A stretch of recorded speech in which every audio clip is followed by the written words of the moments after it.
don't be afraid to share your story. I think so many people are. And kind of the freeing point was me. I told multiple stories in this, right? There's something like powerful because like we all watch people. We watch 100%. Movies. We listen to things. They're all stories, Everything's right? story. And everybody's so ashamed of where they're at in a certain way, and you just shouldn't be, man, because everybody's struggling. Everybody's trying to figure it out. And if you just share authentically where you are with your story, like that's what I love doing. I love taking people who just don't know how to, or maybe they do, but they just need a little bit of tweaking on it. And I love exemplifying that and blowing up. Welcome back to another episode of Entrepreneur Unleashed. I'm so happy you're here because I'm excited to have this gentleman in the studio. Jeff Cunningham is an individual who, well, I'm going to let him tell it best. But before we get into that, my name is Edward Collins. I'm the host of Up-Level Entrepreneur and Entrepreneur Unleashed. And we're here today to give you an opportunity to do something that I believe is necessary in business. And that is to learn vicariously through others. If you want to shortcut your journey to success, you want to do that by learning and studying the people who've been through what you're going through and have made it through to the other side.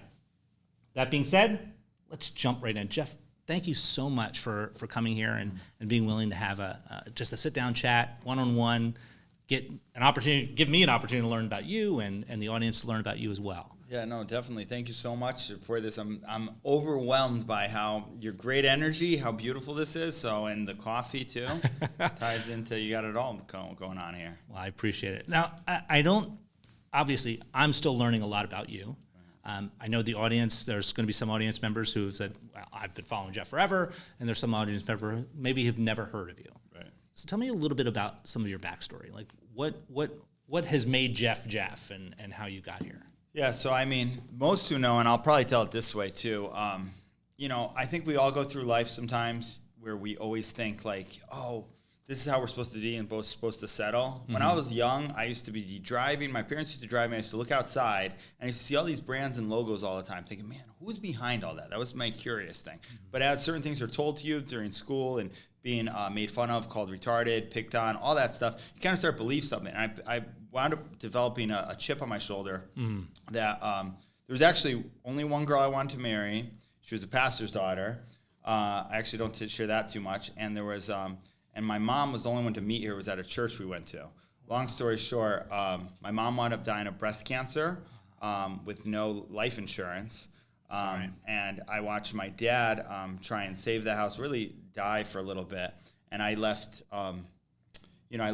giving up the dreams to play football because I was coding HTML back in the day, was big geek. My mom was a genius. I actually don't give her enough credit. I started talking about her more now. But part of the reason why I coded HTML and did my first websites all back in the day and loved it, she championed me that was my talent. After she passed away, kind of like the norm of like kind of the society was like, hey, you're a geek for doing all that stuff. So I felt to get girls, I'd have to play football and get sports. But there was only one girl I liked. If you ever seen the movie The Notebook? Yes. Very similar to Notebook. She'll get mad if she watches this. It's the angel story. But basically got all the way to the point where I asked her to marry me. And she was already engaged to this other guy who was in the Navy, right? Still a perfect moment for me, not for her. Yeah. But present day, all that stuff, by becoming at a semi-pro team, I wound up starting as quarterback. I wound up defying a few different odds of people telling me I couldn't do stuff. Okay. And then 6 years ago, I think it was, I don't even know when it really was, my older brother, Jason, he actually had the life, the Range Rover, everything. This is probably why, and I was mentioned before, I kind of hated on all the guys with the fake Lambos and the cars. Right. Because I watched my brother have him be dead inside. And it was kind of almost like an insecurity. So I wound up moving to Connecticut, where I'm from. I'm in Miami now, but moved him there. Me and him had a dream to build a coffee shop music studio. We wrote on a napkin. Together, yeah. He said, Jeff, I was a teacher at a behavioral middle school at the time. He said, You Jeff, were. I was, yeah. I was a substitute teacher because now you say stuff, you going big, people look you up. I had a girl on Clubhouse. Do you know what Clubhouse is? Yeah. So I had a girl on Clubhouse, like, Jeff, you were a substitute teacher. I was like, all right, yeah. Hey, let me clarify. Yeah, clarify, So I get that, but I wound up, he said, hey, you've always had a lemonade stand. You've always been, I know all the network. You could build a business. So we decided to do it. Long story short, read out the whole blueprint. He was there for my sister's wedding. She was about to get married. 2 days later, I go to wake him up to get a haircut. And we were going to build a coffee shop. This is why I love coffee. A coffee shop, even though I probably don't need it. Coffee shop music studio. It was the idea. And I went to wake him up, and my older brother, those who know, didn't wake up. He died on drugs, fentanyl. So sorry. When that happened, the middle school student I taught at committed suicide the same week. I'm in therapy. The lady says, you have ADD, OCD. I said, fine. Although I think everybody has ADD now. I mean, with everything in 20 seconds everywhere, right? Yeah. But she said that. I went home. I was lost. I went home to my dad. My dad always good with advice.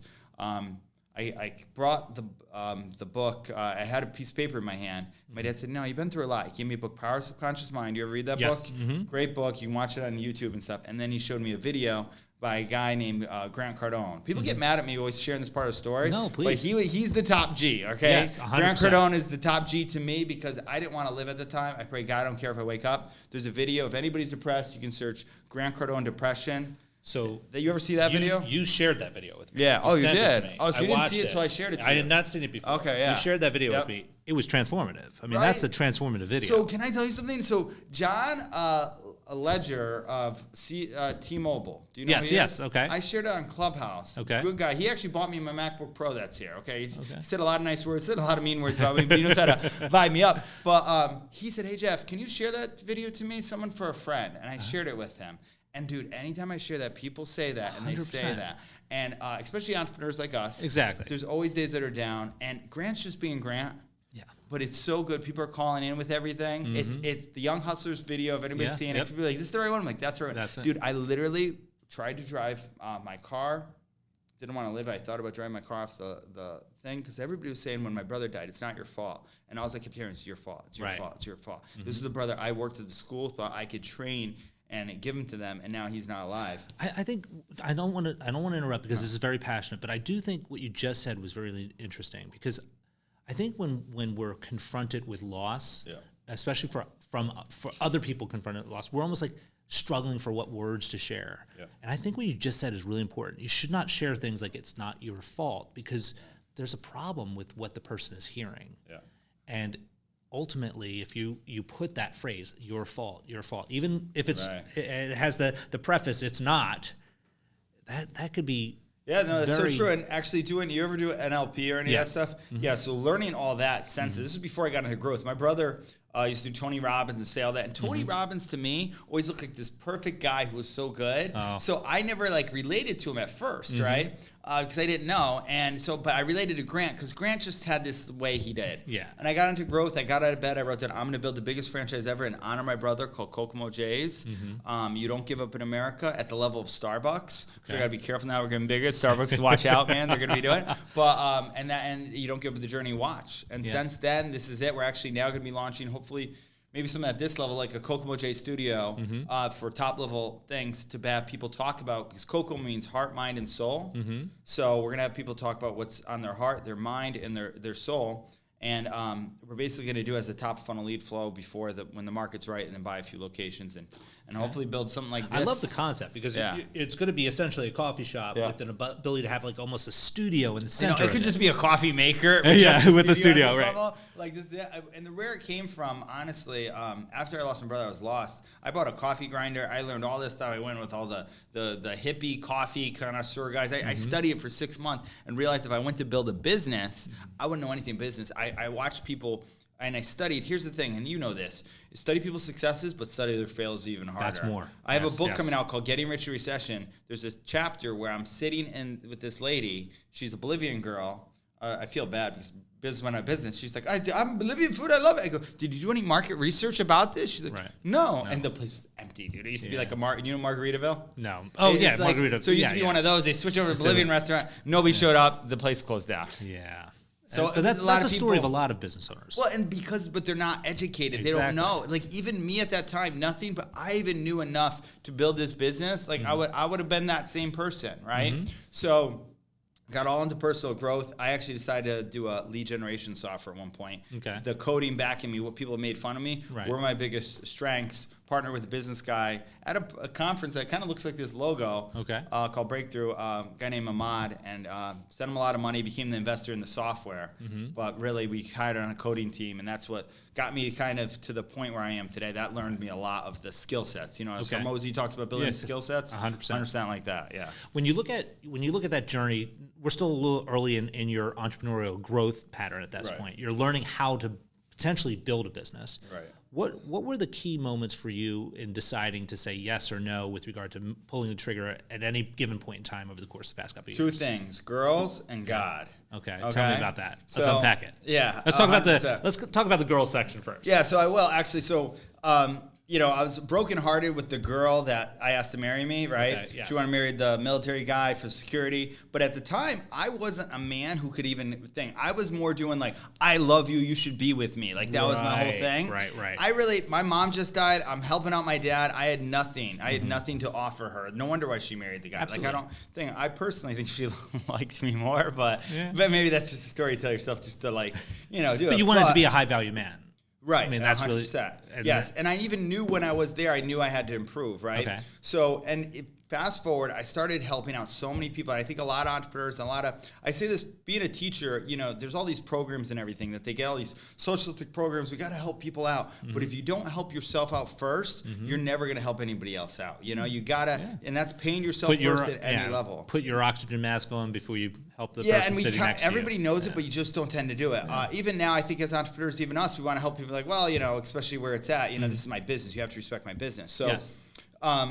there was a girl I took to my brother's wedding, blew up on Clubhouse, the app Clubhouse. Yes. There was actually a time when I was in a room, I was modded up, which is a big deal to me when you get modded up, because we have another little book coming out on Clubhouse, the Stories and Secrets. I actually just sent off some chapters to editor. Okay. But Clubhouse was a big part of my growth because while I was still selling windows and I was bartending, I started giving advice on marketing and copy, okay?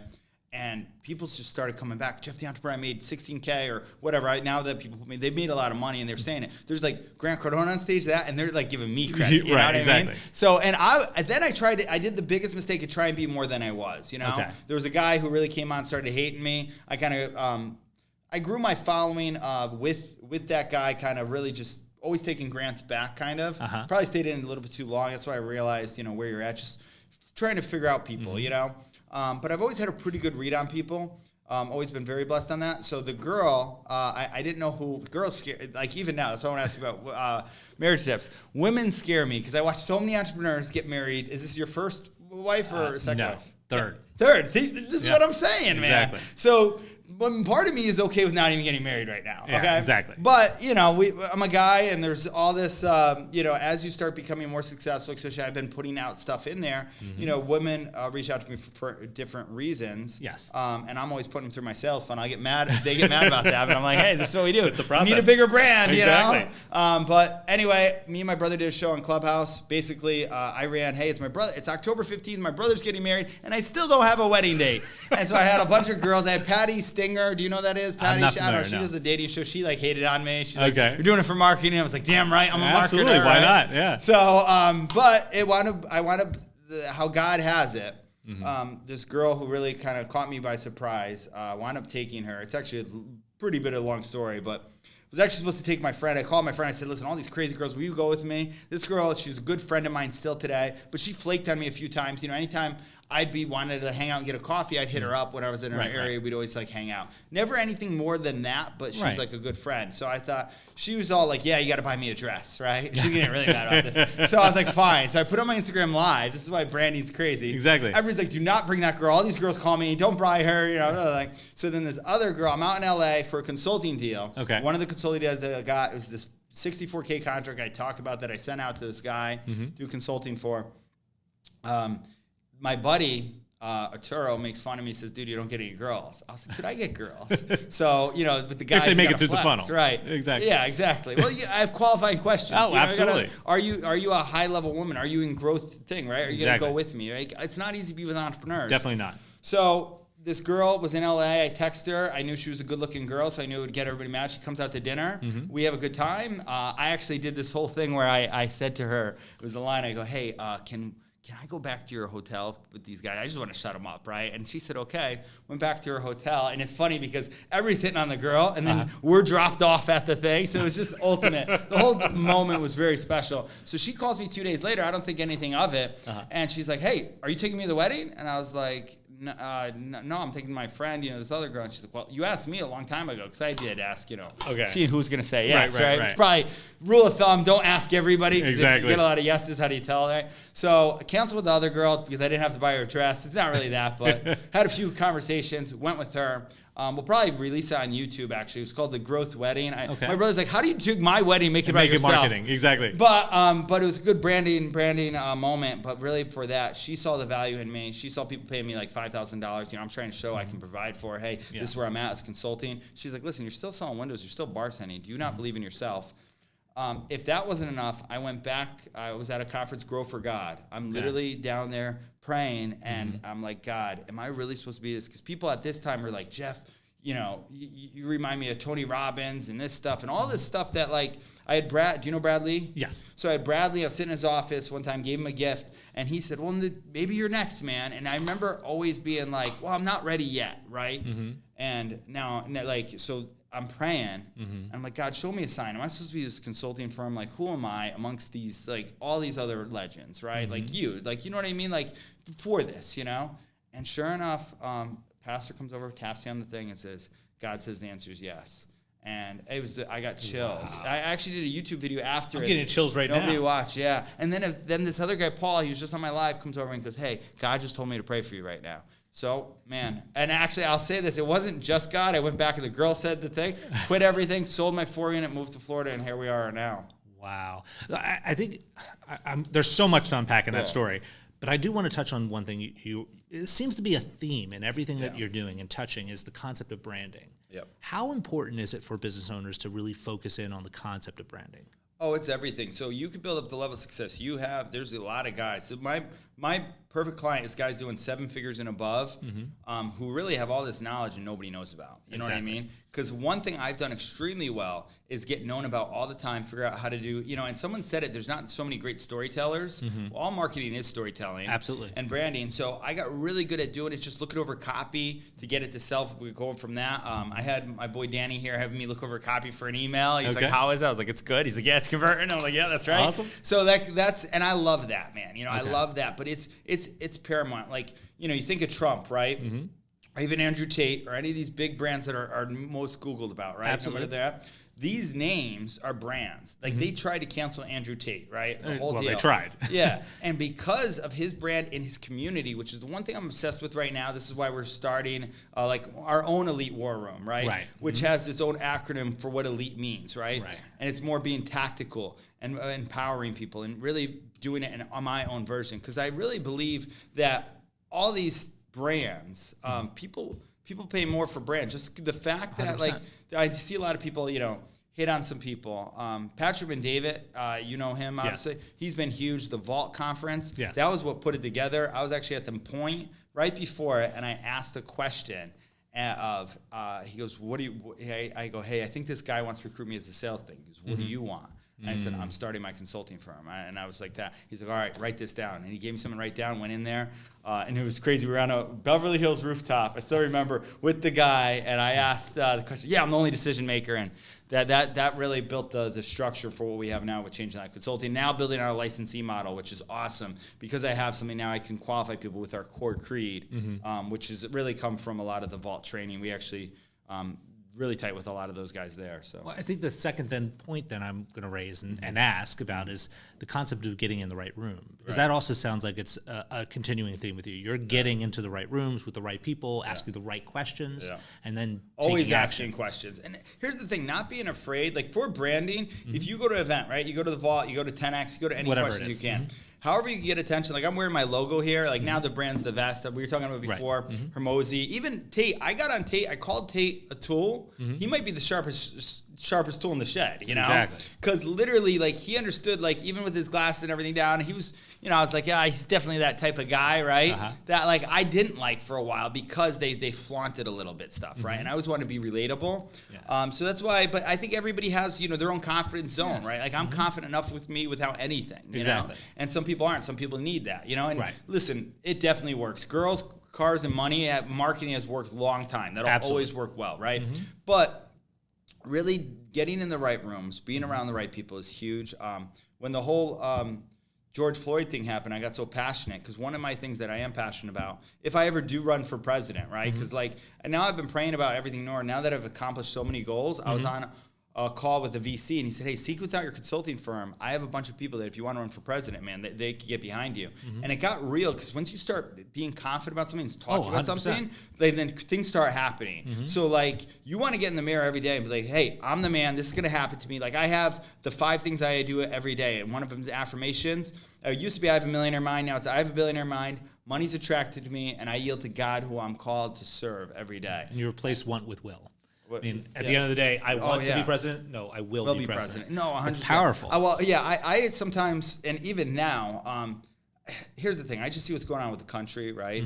And that's why at any point, we just acquired a short-form video editing company. Okay. And the reason why is, hater like all these guys, like I don't even totally agree with everything Trump says. I've said that many times. I don't agree with everything Andrew Tate says, although he's switched his narrative now and he's realized it, and I've seen it. My man, Patrick and David, did you see the interview with them? Yes, I did. Five hours almost. I did. Yeah, I know, right? Yeah. I didn't watch the whole thing. Me and my brother arguing I watched the whole about thing. that. No. You did? One of my team members said you have to watch the whole thing. Yeah, so I just watched it with the Nelk boys. You know the Nelk boys? No, I'm not familiar. They're awesome guys. They'll probably be on my podcast. I actually just reached out to them. Really cool two kids. They had Trump on theirs. It got taken down. Okay.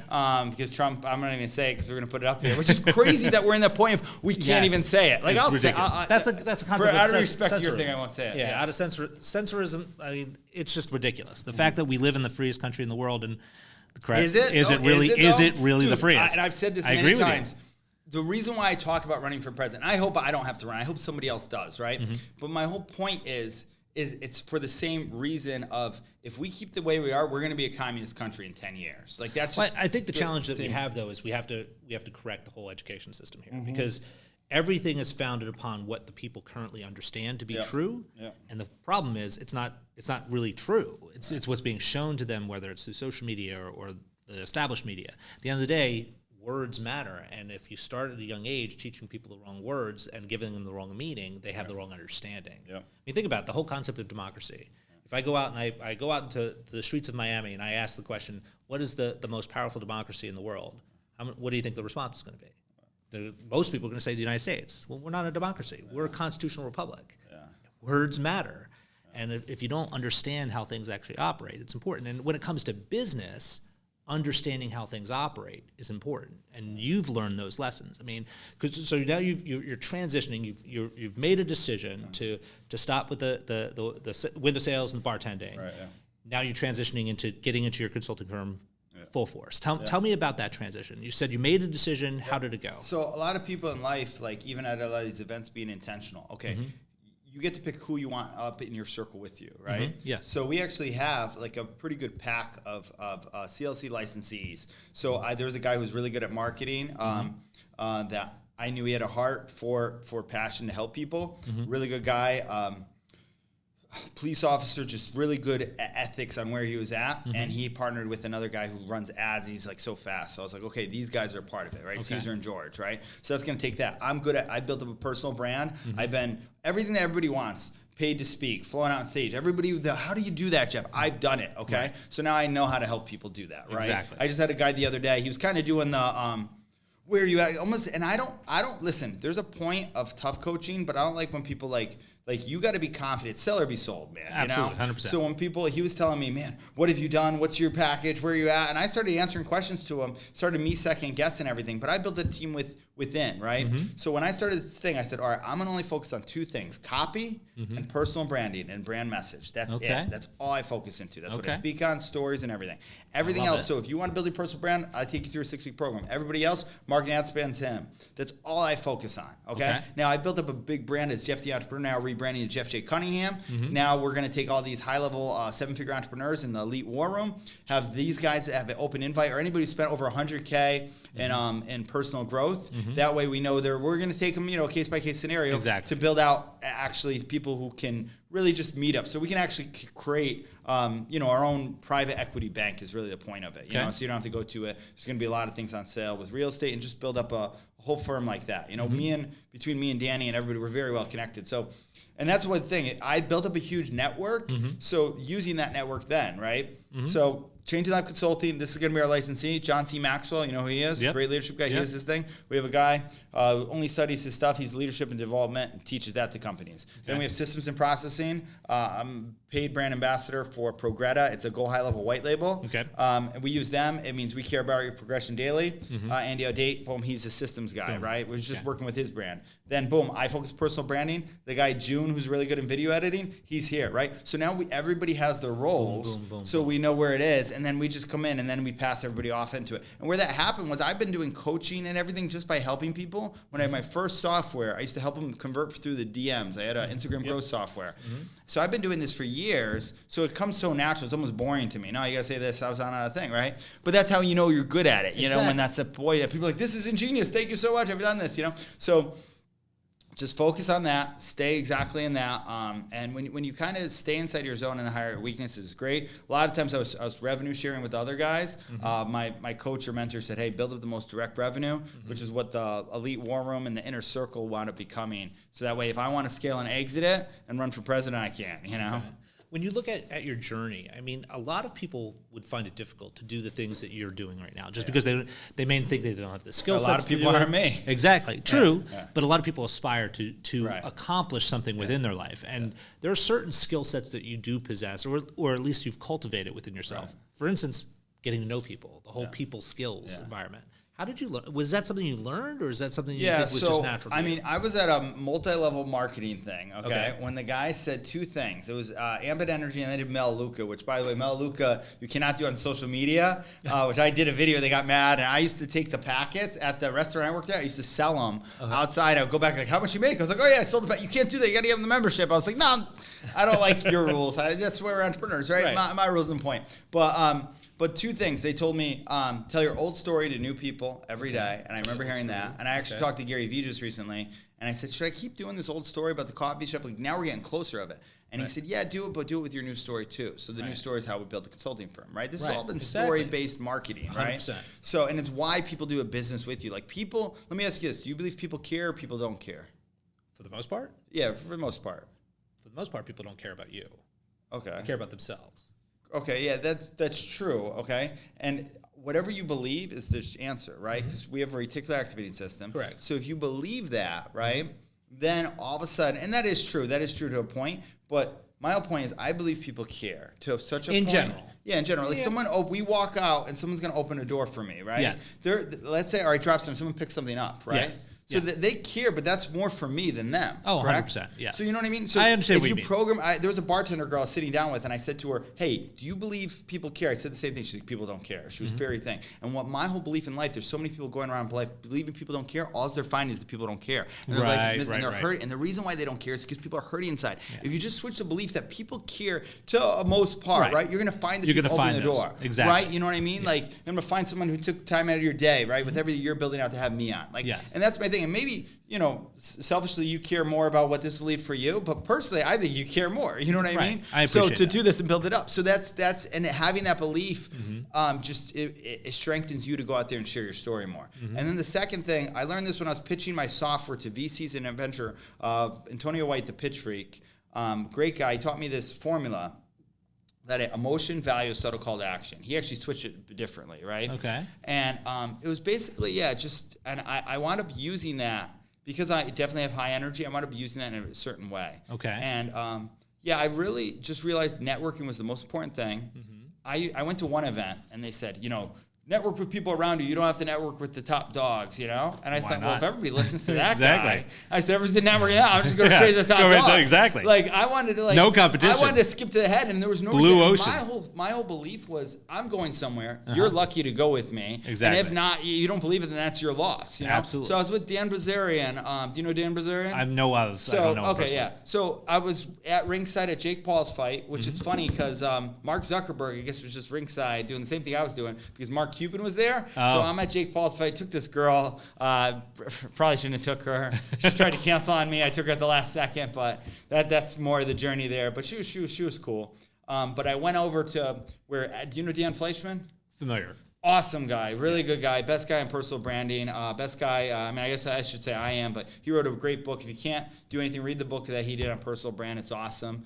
Connect with him on Clubhouse, his masterminds, his 100 million, like really good guy. But him, the real Tarzan, Adam Weitzman, you know him? Yep. Mm-hmm. So he's going to be on our podcast. We're going to do really good stuff. If you had to pick anybody that would rub off on me, what Adam's done, what Adam's shared with me in the short period of time we've known each other has been, just like paramount. And he does certain things that I implement that he does to me. Like, give me an example. Help me understand, make sure I was on the phone, I told him my story, and he said, Jeff, I said, what advice do you have me? He said, don't pretend to be more than you are. Yes. And that was exactly what I always wanted to do, but I was at a point now, because I was getting flown out, I felt like I had to be more, right? Mm-hmm.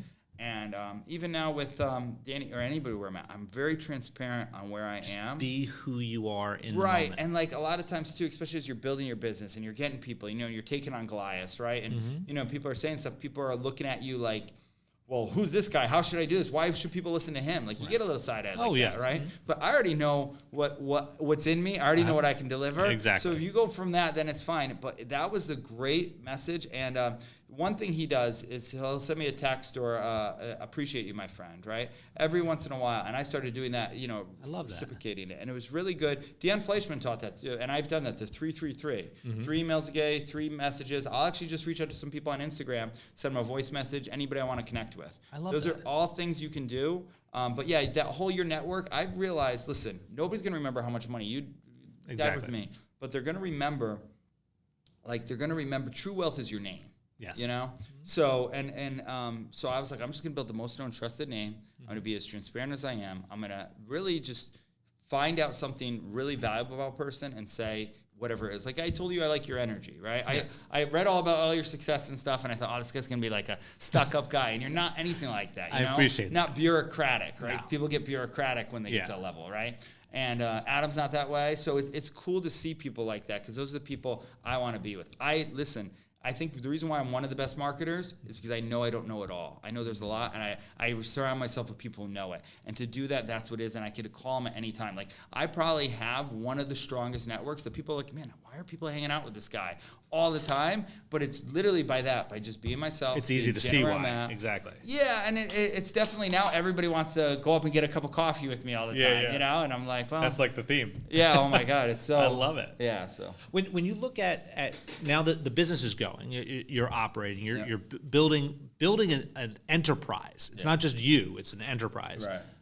What has been like the biggest challenge that you've faced so far? Because it's still relatively young. Yeah. But what's the biggest challenge so far? Biggest challenge, really very, very clear, is me wanting to do it all, And I used to watch my old mentor when he was the real estate mentor guy that when Grant told me, hey, stop worrying about your software business, go work for everything. I worked for a local multimillionaire, just did his marketing as much as I could and did sales for him. I watched him doing a lot. I was like, why is he doing so much, And now that I'm in it, but one of my coaches or mentors kind of really made it clear, hey, you focus on this, let everything go out, do that. So that's really been it. But that was the biggest thing too, because I think I care so much about the core values in the company of who's in it. That's what made me build the licensee model. Right. I didn't want anybody repping my name as a referencee if they don't abide by our core values, So that helped out a lot because I knew who was really on it, so I could really trust. If someone gets on a call with June right now to do brand consulting message, look at videos, they're good. Before I wanted to be on every call with that, right? Because you weren't sure if it was going to represent your brand. Training, 100%. Like leadership is passing on to one-to-one, right? So spending all the time with June and making sure he's good to do it on. And I actually did the numbers with June. As I was bringing people, I said, June, this is how much money I was flying out to LA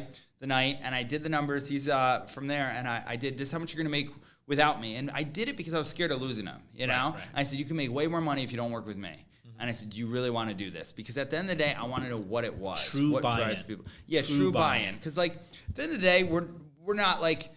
The Bugattis are nice and all that's cool. I remember one of my teachers, I used to teach, she wrote, I'll say this quick, this probably get me in trouble, but she wrote on the board, her name's Nancy, I don't want to say her all, Nancy, she comes in there, teaches, she writes feminist on the board. She goes, what does that mean to you, right? And we're all sitting in there, and I go, a challenge, right? And all of a sudden, everybody's like that, and I started hanging out with I started hanging out with the cool kids. She didn't like me right away. She docked me all the time through. I was probably her toughest student. But I remember her, that was the first time I heard the name Bugatti, and she put it out there. Now with Tate, you hear it all the time. And she's like, we'll never see this in our lifetime. I didn't even know what the car was. I was like, speak for yourself. Exactly. I'll go get that in this lifetime. And Adam has a Bugatti. He's part of the Bugatti Club, right? Mm-hmm. And there's different ways to do it. I'm not a really big car guy. I'm really not. I'm not a flash guy, right? But I have learned just recently, one of the masterminds I went to, luxury cars, exotic cars go up in value, they hold their value. So do watches, you can flip them. Typically. Yeah, and this guy has it down as science. So we probably will do it as investments for businesses. Depends on the depth of a recession as to how long they retain their value. But at the end of the day, they tend to. Which we're going into right now. Yeah, and it really, because they make less of it. Supply and demand. You know, it's very simple when it was. It's funny because now that I said it's very simple, I understand it. I remember when I was told retarded. And this is why it's so important who you're around. And I think every young man goes through the same journey. Heartbroken, feel kind of awkward, right? The whole deal. You like a girl, she breaks your heart, the whole deal, right? Yeah. And through that, you kind of just become more. And it's so important of who you're around and who's teaching you. I think what's going on right now with young men is they're around the wrong people. They're getting coddled all the time. And that's a big part of, Andrew Tate's message. But I also think Patrick and David came out with a video on it lately. And that's kind of right now where we're at. Struggle is part of life, though. I mean, struggle is a part of learning. Yeah. I mean, a baby learns to crawl when its toys are just out of reach. Right. If you remove struggle, what's the quality of the learning that's taking place? Right, and that's what we're doing, though. We're trying to remove struggle and give the power to the government and everything going on forward on, right? We'll get recovery assistance. We got to take care of people. Exactly. This is a story. I was teaching, so I was a teacher's aide. One of the teachers was a behavioral middle school. The lead teacher gets concussion, right? Kids are rowdy. They were gang kids, the whole deal. Sends the board. I become the interim teacher. This is my first shot. Everybody's like, Jeff can't do it. He's crazy, all that, right? So one of the girls I had a crush on, the head teacher girl, she kind of gave me the thing. I went in Monday. We read. I did structure totally. Monday we read a topic, right? Had everybody reading that. Tuesday, any vocabulary words we didn't know, I had them right on the board, right? Okay. I took the girl that is middle school kids that she was distracting. I had her up on the board. I built a community of all kids around who all came from different places, all had different level learning abilities. It was probably the most challenging, but the thing that gave me the most confidence. Right. Had her right on the board. I had everybody writing. Vocabulary words that they knew. And then on Wednesday, anybody who got the writing down, because I hate writing, I've gotten better at it, but all the boys hated writing. Girls had no problem writing. And it's basically how they were, women, they're more cultivators and more of that. Guys are more conquerors. They just want to get on to the next level. It's just kind of how God made us. But so she wound up writing out all the vocabulary words. Anybody who didn't write them on Wednesday, I only took the people who got all the vocabulary words written on a fun project. Like we're doing time zones, so we did clocks. On Friday, I learned what the kids want. One kid wanted juicy fruit gum in the conversation. I typed it to the board. I said, anybody who gets 100 on the test on Friday on everything we're learning on the vocabulary words will get the juicy fruit gum. Okay. Truth be told, there's a kid, probably the genius level, Elon Musk. It's very similar. Have you ever read Elon's book? I have not. Great book. Ashley Vance wrote it. It's The Life and Style. Actually, a lot of times, too, because of where I was at, and the reason why I'm such a thing of everything, Elon Musk, I relate a lot to his childhood where he's at. Okay. I wanted to buy a rocket when I was young. Okay. My parents didn't buy me a rocket, built me a skateboard. I often joke that if they bought me a rocket when I was 12, I'd probably be up there with Elon Musk right now, right? But fast forward to Tony. Tony is a kid, genius kid, studies books on science, space, the whole deal in the corner. People used to pick on him. Kid wanted juicy fruit gum. He comes in and gets 100 on his test. So did the other girl. Boom, boom. We were restricting them to learning because we coddled them as a system. Exactly. I get pulled in by the system, and they basically say to me, hey, these on their IEPs, you know what IEPs are? They cannot be today. He says test anxiety. The kid's so smart, he knows to have test anxiety. Who wants to take a test? Nobody. So I'm going to freak out every time I have test anxiety, right? Exactly. So these are the things that we're limiting our kids by. I saw it firsthand out of the teacher. And then at the end, the most moment that made me feel like I could do anything, one of the first moments was all those kids in being quiet, doing a test, and the girl told me I could be a teacher, see it all, and she just walked out like she couldn't give me any credit, So it was a cool moment. That was it. She also told me I couldn't become a lifeguard. I raised my hand to become a lifeguard. Actually, it's a funny story. I tell it on the Amazon Prime video when I spoke on Amazon Prime, but I raised my hand to be a lifeguard. She was, you be a lifeguard, horrible swimmer, right? And so I said, you have, without a word, I'll do whatever it takes to become a lifeguard in front of everybody, right? I had to do the save on her to get my lifeguard license, went out lifeguarding a few times after that. And then I was at a dance with her, and I went up to her and said, hey, can you tell me I won't make $77 million? Because my brother had a tattoo, 77 to 99. That was the goal, the target we had to make, because we win back his family. And she goes, no. And I said, why? And she goes, because you do everything I say you won't do. And I was like, yeah. So, but yeah, I think that's where I'm at right now in my journey. I have so many people believe in me. You know, I had Patrick and David. I put it on the other day, say, hey, looking forward to what you're doing next. You're very capable, right? And I love it. It's great. I had Tim Story, the first guy who prophesied over me. These are legendary guys that I used to look up to. And now, now it's a better point, but I always feed it off people saying, hey, you can't do it. Part of me talked about running for president. I just needed a few people to say, hey, you can't do it, you know? And I saw, listen, I'm extreme capitalist in a point. I understand we have socialistic reasons for a reason within a government to stand, but not overdo it. And as I started studying everything, I said, hey, I'm going to be president. When I started saying, I felt like I would get kickback, right? Everybody at my apartment says, Mr. President, they're putting on my chat. I'm like, okay, this is getting kind of serious now, you know? So when I wrote a State of the Union address, like, you know, you always do everything in case it has to happen, right? So just be ready for anything, you know? Be active, stay paranoid, you know, look 15 moves ahead where we're at. Okay, this is it. I used to always joke and say, once I read Martin Luther King Jr., I grew up in a Pentecostal church, had no clue people judge each other by their skin, really. So I read a report and said, man, this is why, and they made a day out of this guy, and they treated him horribly. And I remember thinking at that time, there's 2 points. My mom homeschooled me. She looked up William Jefferson Clinton was the president. I said, what number will I be? And then Martin Luther King Jr., he had a day, and I was like, well, I want a week, man. I want to make such a thing. And this was me when I was young. You know? So I was always like, you had passion and fire. So now's the time. Like right now we're at, I always had it, and I always got suppressed by people I was around. Oh, he's a little different. Oh, he's a little odd, you know? And I was like, okay. I was like, I'll conform. So there's a shirt I saw at Hot Topic once. Why blend in when you're born to stand out, right? So, and I always think of that. And like even now, I was just on Clubhouse right now. People always like, you know, make fun of me. And like that quote, probably my favorite quote was, first they laugh at you, then they mock you, then they fight you, then you win.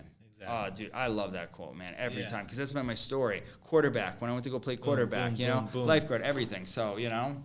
So when you look at your journey so far then, like you've achieved a lot in such a little time. Yeah. Well, no alcohol. Exactly. Less girls. That's what I was just going to say. Yeah. What are the contributing factors of that? Because a business owner is sitting, whether you're a business owner now or you're thinking of becoming a business owner, you're sitting back and you're consuming this content and they're saying, okay, this Jeff guy, like, look at what he's been able to accomplish. I could never do that. Why could they? Like, why is that limiting belief? Why should it be shattered? Yeah, it's because everybody doesn't know what they're really doing with their time. They're not intentional. The most valuable thing than money is time, right? Even spending, like, I appreciate all this time we're spending together, right? But it's really like just managing it. Whether you take 15-minute blocks and you just track exactly what you're doing. You could color code it in a different way so you know where you're at. Most of us scroll Instagram all the time, me included. Like, there's certain times I do where I'm not great with my time, but really have someone who audits your time, right? And, you know, giving up, you always have to give up something to get something more. And people are so afraid to give up. Even me, man, I was afraid to give up.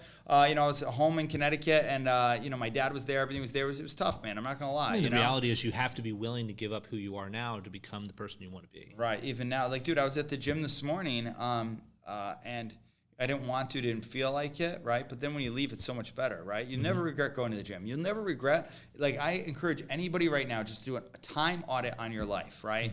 That you can literally just write down 15 minutes and just circle what. Literally do this. Make a reality board. If you DM me board on Jeff the Entrepreneur, you get it for free. I used to sell it within one of my courses. Now I give away for free. 3 images. I have a new one. I just built it with the Jasenia girl. Okay, yes. All right, on the live that I was telling you. But 3 images of 3 things you want in 1 year, okay? Then 2 things you've overcome in your life that you're proud of. 1 sole focus, whatever your sole focus business is right now, it's a consulting firm and everything here.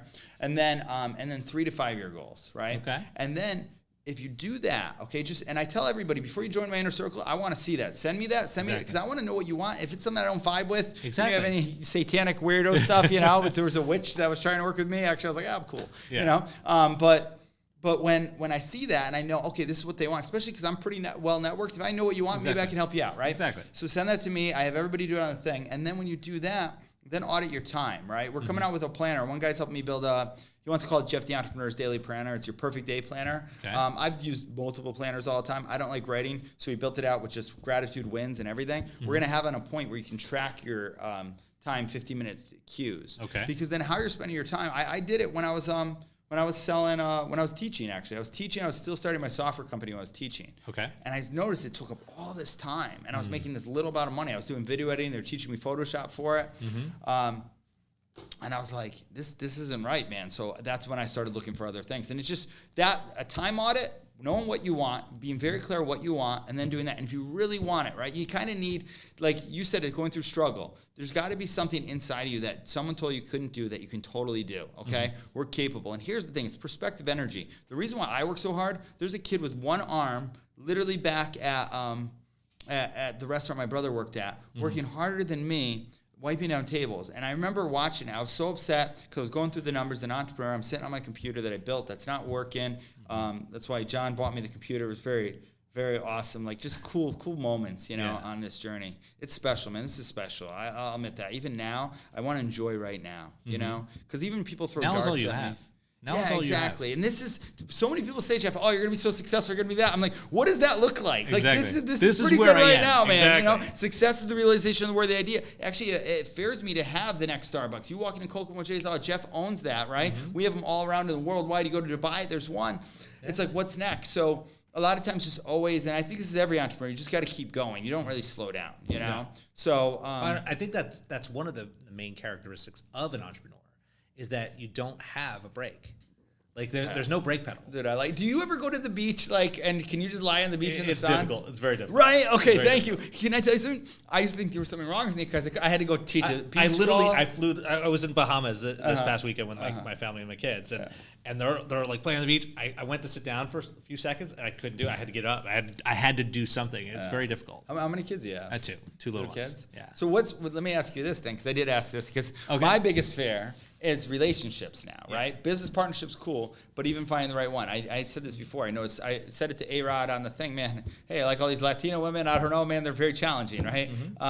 What's a good relationship type? I know it's work, but so I'd say this: when you really want to connect with someone, you want to connect with them through what I consider an ideal, constant courtship. Right. So I think the challenge where most relationships fail is when you stop courting. Okay. Like, think about the energy that you have when you're initially dating someone. Right. You're constantly trying to look your best, do your best, be your best.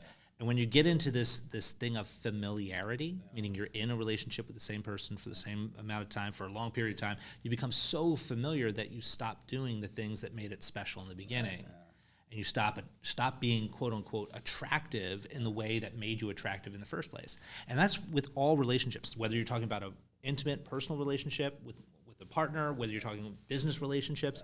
It's the process of constantly courting that makes you stand out and that can make you last the test of time. Yeah. Because time's going to move forward with or without you. Yeah. And if you stop courting, that gives an opportunity for the relationship. It sounds so like old school. But it should be dating. Kinda, yeah. Like, what do you do when you're dating? Dates, yeah. Like, when you're interested in getting someone interested in you? Yeah. How do you act? Oh yeah. Do you give it a little bit special attention? A little bit special? Like, what is it that you do? I'm thinking back to the last lady that I would take out. Yeah, 100%. You're on your best behavior. Let's say. And that doesn't mean I'm still myself to a point. You're still authentic. But yeah, no. But and I agree. Doing the things that most people wouldn't do. Yeah, when I used to bartend, I used to ask people that same question. I used to go home and write in a Google Doc. Maybe I'll release the best, 30 years. Don't fight to win, fight to resolve. All these great wedding tips, right? Yeah. And one of the couples used to come in all the time. I actually just hit the guy up soon, just recently, because keeping people in your thing just to, hey, I appreciate you is huge. And him and his wife used to come in for a date night every time. And it was just really awesome. They used to talk. I don't think they liked when I was waiters that much, because I would be like, this is what happened next. The guy liked it because he was all entrepreneurial, and she was just like, we got to talk, So, But just really, I think having the constant date. There's a guy named he's a millionaire mentor guy, Jason Stone, him and his wife. You ever see him? So they're always doing vacations and all that stuff too. And I think innovative campaigns, even marketing, right? Yes. Having an innovative campaign for your relationship. Like I was just thinking about this now. Part of us doing the Elite War Room and 7-Figure and this whole thing we're going to be doing. With everything is for my licensee guys, so they don't get stagnant, so they can have someone come, so I can do it for. It's also important to make sure that you have the right roles set up in an intimate relationship. Like, what role do you take within that family? What role is she going to take within that family? And make sure that you have the same vision essentially for what those roles mean and how they should evolve. The other thing though is you have to be willing to evolve with. Yeah. Because the reality is the relationship is going to progress over time, and you are going to be growing over time. So the challenge is, what I also see happening, especially with entrepreneurs, is an entrepreneur will get into a relationship with someone at this stage of their life. The entrepreneur has now grown to this stage, and this person did not grow in the same way. Right. And now there's a lot of disconnection. And that's where a lot of relationships break down. Yeah, no, 100%. And that's always what I see a lot of times. Like, even with people, actually, one of the guys I was consulting that was out there, I was like, how can we include your wife more? She has to have a marketing background. Yes. I didn't want to really be doing so. I was like, answered every call. So I was like, she's good. Let's empower her, But it was good, though. And then she was actually really good. She was doing stuff together. And I saw how much it brought the relationship together. Not even the relationship was fine. I don't want to say anything about that. But it just brought the business side. And it enhanced always at work. She knows it. Yeah. Exactly. So, like, that's what I'm looking for. People always ask me what I'm looking for. I always would joke and say free labor, You got to make me in trouble for that. But my point is someone had a mission, because when you're starting a startup or you're in a business, right? Yes. Like all the time, I take the least amount of salary I'm paying everybody else, right? And I mean, that's a kind of, I guess, an ego thing too. I like doing that. You know what I mean? Absolutely. But like, I really do. I realize there's tax benefits to it too, but there's also a point of like knowing that I have, what I have, that the Lord will provide, really, right? God will provide where I'm at.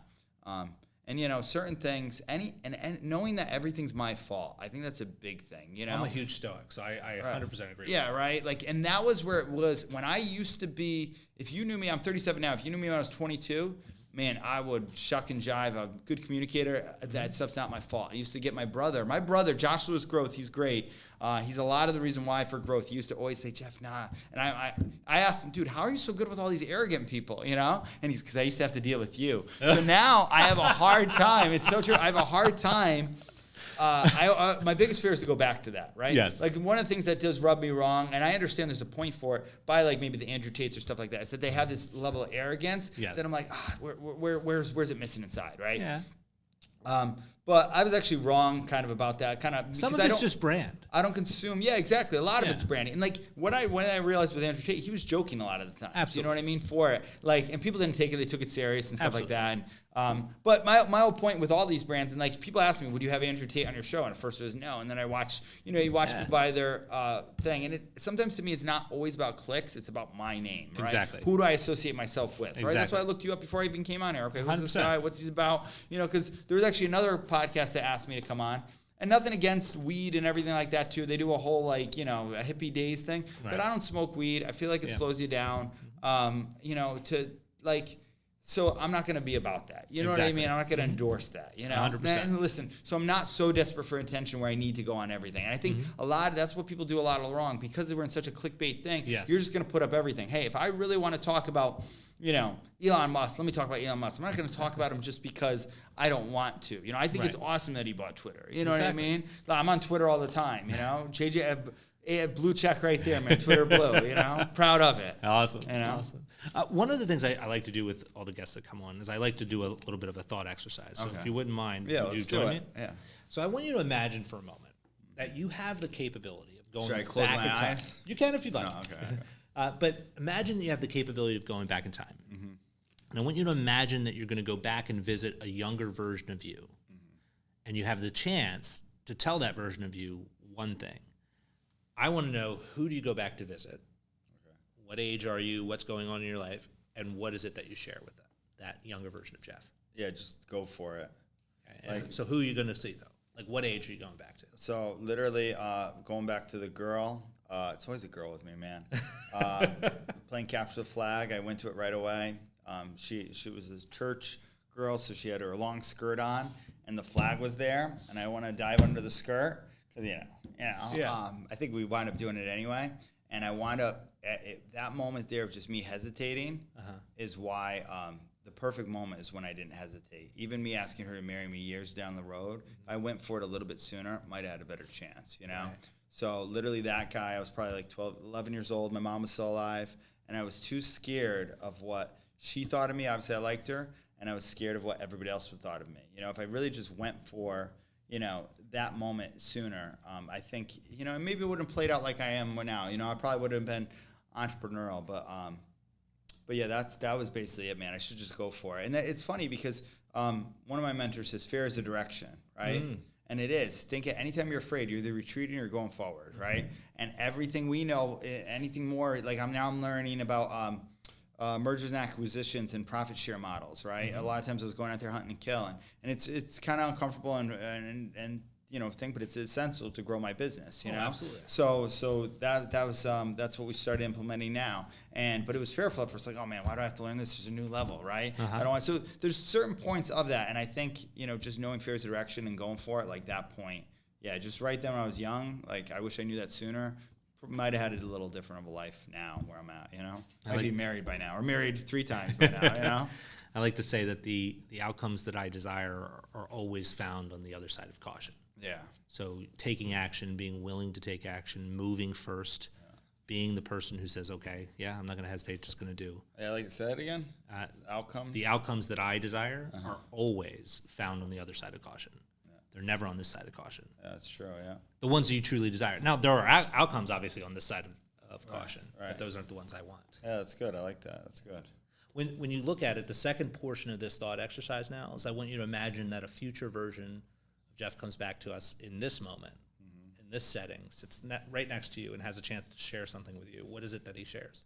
Well, right now, talks to me where I'm at. Yeah, so a future version of you. Yeah, I know. I've done this often. Hermosi talks about this, and it's enjoy now, you know, because I'm so like here's the thing, like, and I've been very blessed. Like people put me, and maybe I've put myself or positioned myself up there with like these thought, and it's not even a thought leader, man.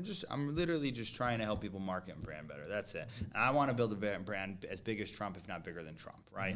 That's why I admire what Andrew Tate's done in a short time, you know, or Jake Paul too, man, you know? Exactly. I was at Jake Paul's fight for a reason. I respect the heck out of Jake Paul. Just going in, having all the money and doing it.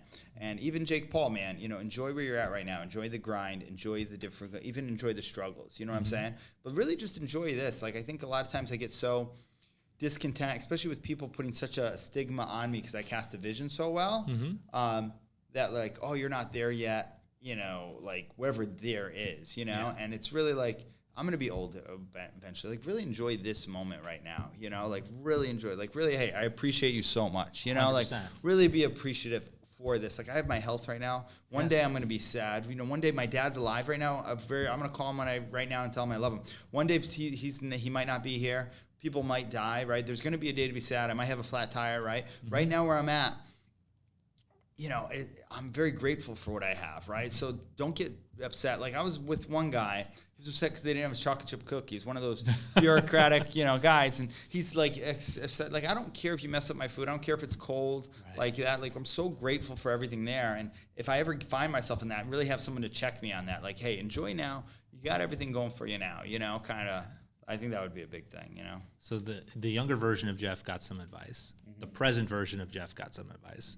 I don't want the audience to feel left out. So what piece of advice would you give this is a good setup individuals? Too, by the way. You do this, yeah. Well, thank you. Like, what piece of advice would you give to someone who's consuming this content right now, who may be either thinking about starting a business, maybe they've been in business for a decade or two? Yeah. Like, what is a nugget of wisdom? Don't be afraid to share your story. I think so many people are.